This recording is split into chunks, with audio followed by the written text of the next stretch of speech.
I think the Forbes project by itself has been a significant effort from ASQ, not just by ASQ itself. How do you bring Forbes, who is a well-known industry research body, and coming and doing this important research project?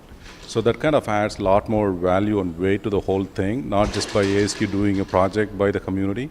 I think the quality community itself is looking forward to something like this. There have been a lot of studies in the past on culture of quality, how do you improve the culture of quality, so on and so forth. But having Forbes on the table and driving this effort is a significant one, which the community is really looking forward to.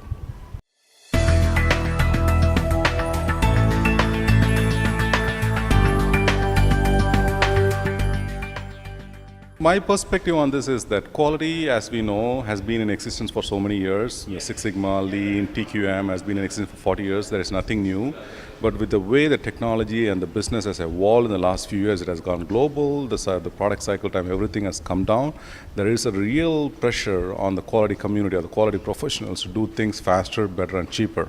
So how do we innovate faster? How do we bring excellence in the business faster? It's not a job of anymore a group of professionals who are certified or much capable of. It becomes a job of everyone in the organization to drive quality, to meet the customer needs and demands.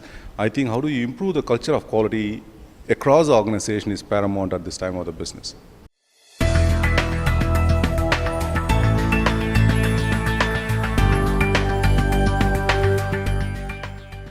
When you talk about quality, the first thing which comes out is the leadership support, obviously. Is the leadership supporting you? Is the leadership accountable? Are they talking the same thing what you're talking about? And then it has to be a general purpose. What are we doing this thing? Why quality needs to be there? Are we just kind of building the customer needs into the product, or is there a competitive demand? Are we trying to differentiate ourselves in the market by kind of building the quality as a key differentiator, which is attractive to the market?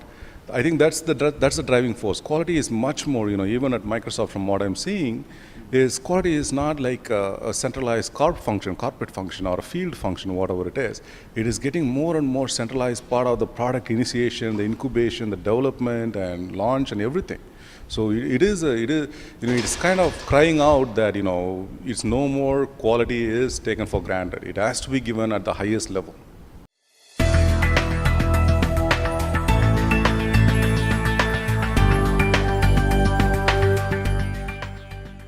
With the way the market itself, the technology, the leap forward growth, the new technologies coming in every day we are seeing, I think if you look into the traditional companies where they had a good quality capability and ingrained maturity level, that kind of stuff, they are losing in the competitive space because they are not able to take quality to the next level. They are thinking quality in terms of how do you reduce the defect, how do I improve the cost efficiency and that kind of stuff. But quality as a kind of innovative tool, that's where, which is kind of getting pivoted to right now. I think the organizations can really benefit from culture of quality by looking at quality not from a traditional spectrum and looking at how do you develop and market a product with quality being in the forefront. I think that's where the culture of quality comes really having a big upside.